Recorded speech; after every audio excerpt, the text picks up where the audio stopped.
Kapatid, kahit hindi mo hiniling, ipagkakaloob sa iyo ng ating Panginoon. Dahil responsibilidad ka niya. Dahil bumaba siya mula sa langit para lang sa iyo. Para akuin lahat ng responsibilidad bilang iyong ama. Hindi para lang iligtas, hindi para lang samahan, kundi ibigay ang lahat ng iyong pangangailangan. Hindi lahat ng iyong nais ay nais ng Lord na ipagkaloob sa iyo. Ngunit yung mga kailangan mo lang. Isang araw, nung nagdi-devotion ako, bigla kong narinig ang aking tito na sinabi sa kanyang mga anak, wala na kayong ibang gagawin kundi mag-aral ng mabuti. Kaya kami nagtatrabaho para mapag-aral kayo ng mabuti. Isang application to. Kumbaga sa atin, wala na tayong ibang gagawin kundi isundin ang kalooban ng ating Panginoon. Yung kalooban niya na mahalin mo siya. Mahalin mo ang Panginoon at mahalin mo ang iyong kapwa gaya ng iyong sarili. Yun ang nais ng Panginoon. Yun ang pinapahayag sa atin ng Panginoon na mahalin mo lang. Kasi kapatid, para sa akin po, walang kwenta kung sa ulo mo lahat ng Bible verse, kung mapapaliwanag mo lahat na nakakasulat sa Bible, kung wala kang pagmamahal. Kasi yun ang pinakita natin ng Panginoon. Sabi nga po sa Filipos 2, verse 6 hanggang 7, kusang loob ng Diyos, inubad ang kanyang pagka-Diyos. Nagkatawang tao siya upang mamatay sa krus. Nagkatawang tao siya upang ibaba ang kanyang sarili. Kapatid, kusang loob ng ginawa ito, kapatid. Walang sa kanya na bumaba mula sa langit, kundi kusang ginawa niya ito para sa atin. Kapatid, bakit hindi tayo ang pumili sa kanya? Siya ang pumili sa atin. Kapatid, kaya mahal na mahal ka ng Panginoon. At hindi ka mahayaang mapahamak, kapatid.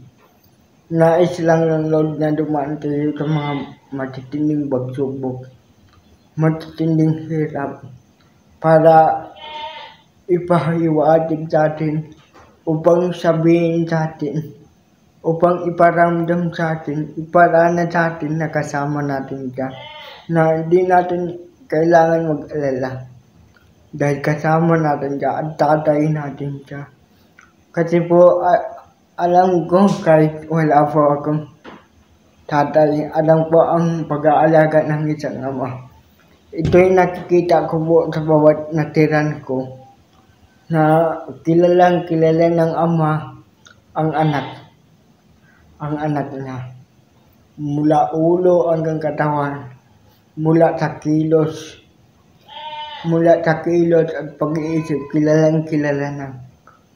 ng ama ang kanyang anak. Kilala din tayo ng ating ama, ng ating Panginoon, kapatid. Even yung bilang ng buhok natin, kapatid.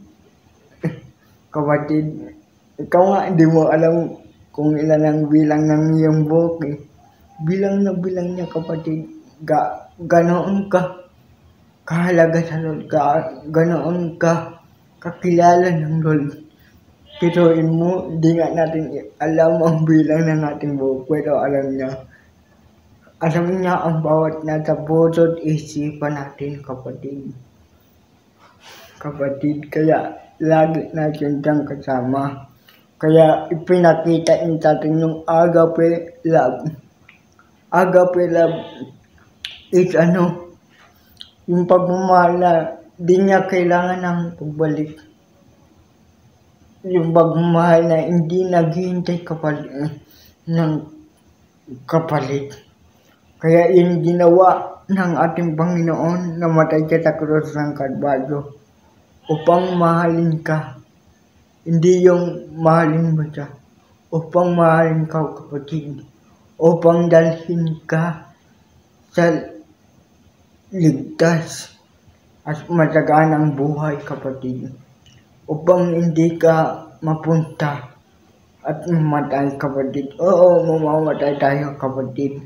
Kasi itong kinatatayuan natin, sabi nga sa Bible, parang tent lang to na tinitiran.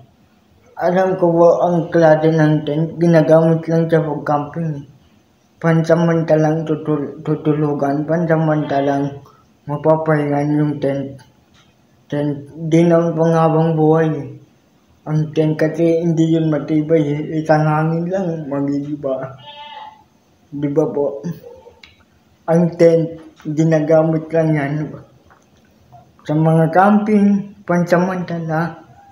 Pero kapatid, katulad itong katawan natin, itong katawang lupa mula sa alikabok, isang tent lang to.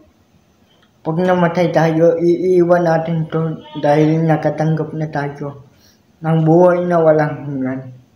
Kapatid, sa oras na tinanggap na ang ating Panginoon, di ka na mawawalay sa Panginoon.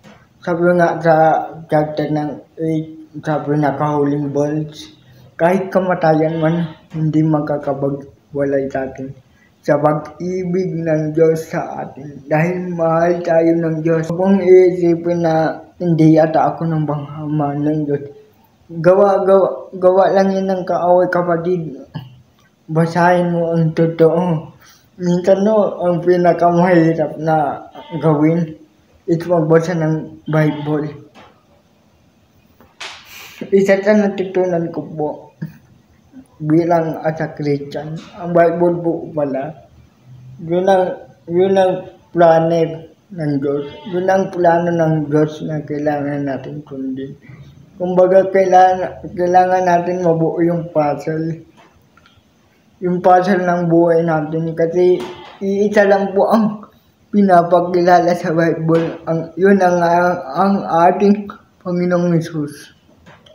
Yun po ang iisa lang ang pinapakilala. Ang ating Panginoon Hesus, hindi siya naghahatid ng buhay, hindi siya naghahatid ng pangako, hindi siya ang gumagawa ng pangako. Siya mismo ang buhay, siya mismo ang ipinangako ng Diyos. Natutulong sa atin, magdadala sa atin tungo sa buhay na walang hanggan. Sapagkat ganun na lamang ang pag-ibig ng Diyos sa sangkatauhan, kaya't ibinigay niya ang kaisa-isang niyang anak upang ang sino man ang sumampalataya ay hindi mapahamak, bagkus magkaroon ng buhay na walang hanggan. Ganun tayo kamahal ng ating Panginoong, kapatid. Ganun tayo kamahal ng Diyos. Minsan, si Satan talaga naghahanap ng butas na mapapasukan, lalo na yung isip natin.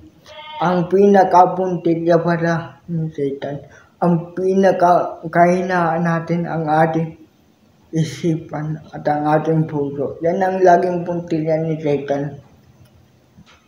Di niya alam ang nilalaman niyan, pero kaya niyan lagyan kung ano-ano. Lalo na yung worry natin, minsan nawawala yung pananampalataya natin dahil sa pag-aalala. Pero kapatid, pinapaalala ng Diyos kasama mo siya. Hanggang sa walang hanggan, hanggang sa katapusan. kasama mo siya. Dahil responsibilidad ka ng ating Panginoon. Sana napagpala ka ng video ito, kapatid. Maraming salamat sa oras mo, kapatid. God bless you abundantly.